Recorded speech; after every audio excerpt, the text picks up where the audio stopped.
GT Holidays, South India's #1 travel brand.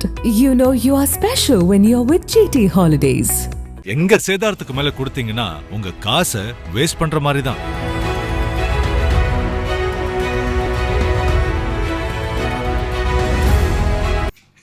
கடந்த 2023ஆம் ஆண்டு நடைபெற்ற கர்நாடக மாநில சட்டப்பேரவை தேர்தலில் காங்கிரஸ் கட்சி தனிப்பெரும்பான்மையுடன் வெற்றி பெற்று ஆட்சி அமைத்தது. அதில் 224 சட்டப்பேரவை தொகுதிகளில் அதிகபட்சமாக 135 தொகுதிகளில் வெற்றி பெற்று பாஜக கூட்டணியிடம் இருந்து காங்கிரஸ் ஆட்சியை கைப்பற்றியது. ஆனால் ஆட்சி அமையும் போதே முதல்வர் பதவிக்கு சித்தராமையாவுக்கும் DK சிவகுமாருக்கும் இடையே கடும் போட்டி நிலவியது.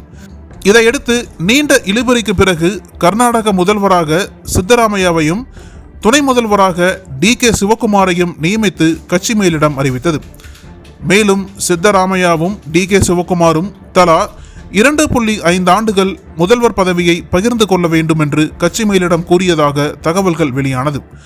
அதனைத் தொடர்ந்து சித்தராமையா மாநில முதல்வராகவும் DK சிவகுமார் துணை முதல்வராகவும் பொறுப்பேற்றனர். கடந்த 20ஆம் தேதியோடு 2.5 ஆண்டுகள் நிறைவடைந்த நிலையில் முதலமைச்சர் பதவி தொடர்பாக மோதல் தொடங்கியுள்ளது. இன்னும் சொல்ல போனால் கடந்த சில மாதங்களுக்கு முன்பே இந்த விவகாரம் பூதாகரமாக மாறியது. DK சிவகுமார் மற்றும் சித்தராமையா ஆதரவு MLAக்கள் தங்களது தலைவர்களுக்காக போர்க்கொடி தூக்க ஆரம்பித்தனர். அப்போது இரு தலைவர்களும் கட்சி மேலிடம் என்ன முடிவெடுத்தாலும் அதற்கு நாங்கள் கட்டுப்படுவோம் என்று தாங்கள் ஒற்றுமையுடன் இருப்பதாக காட்டிக்கொண்டனர். ஆனால் இந்த விவகாரம் தொடர்பாக தற்போது வரை காங்கிரஸ் மேலிடம் எந்த முடிவையும் எடுக்கவில்லை. இந்த நிலையில்தான் துணை முதல்வர் DK சிவகுமார் சமூக வலைதள பக்கத்தில் தெரிவித்த கருத்து காங்கிரஸ் கட்சிக்குள் பரபரப்பை கிளப்பியுள்ளது. 27ஆம் தேதி அவர் வெளியிட்ட பதிவில், சொல் தான் உலகில் சக்தி வாய்ந்தது. உலகின் மிகப்பெரிய சக்தி ஒருவரின் வார்த்தையை காப்பாற்றுவதாகும்.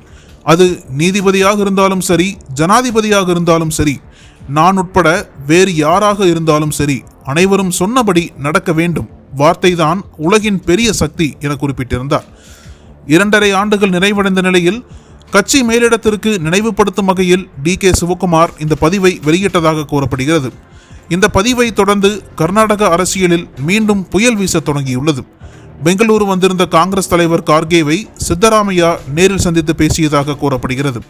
இதையடுத்து DK சிவகுமாரும் கார்கேவை சந்தித்து விமான நிலையம் வரை இருவரும் ஒரே காரில் பயணித்துள்ளனர்.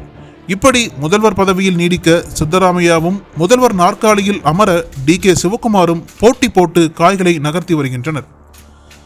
அதே சமயம் பிரச்சனையை தனக்கு சாதகமாக பயன்படுத்திக் கொள்ள நினைக்கும் பாஜக குதிரை பேரத்தையும் ஆரம்பித்துள்ளது.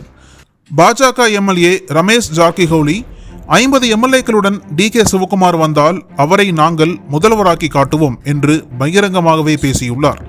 அதனால் காங்கிரஸ் மேலிடம் தனது மௌன விரதத்தை கலைத்துவிட்டு ஏதாவது ஒரு முடிவை எடுக்க வேண்டிய நெருக்கடிக்கு தள்ளப்பட்டிருக்கிறது. இது தொடர்பான பேச்சுவார்த்தை தொடங்கப்பட்டிருப்பதாகவும் விரைவில் இரு தலைவர்களுக்கும் நல்ல முடிவு வரும் என்றும் தலைமையிலிருந்து தகவல் பறந்திருப்பதாகவும் கூறப்படுகிறது. பாரத நாட்டின் ஒரு பரந்துபட்ட கட்சியாக திகழ்ந்த காங்கிரஸ் தற்போது விரல் விட்டு எண்ணக்கூடிய மாநிலங்களில் மட்டுமே ஆட்சியில் இருக்கிறது. அப்படி இருக்கும் சூழ்நிலையில் ஆட்சியில் இருக்கும் மாநிலத்தில் கூட உட்கட்சி பூசல் நிலவுவது ஒட்டுமொத்த தொண்டர்களையும் ஏமாற்றமும் அயற்சியும் அடைய செய்கிறது என்று கதர் வேட்டிகளை புலம்பத் தொடங்கியுள்ளனர். அனல் பறக்கும் செய்திகளை அப்டேட் செய்து கொள்ள நக்கீரன் களத்தை இப்பவே சப்ஸ்கிரைப் பண்ணுங்க.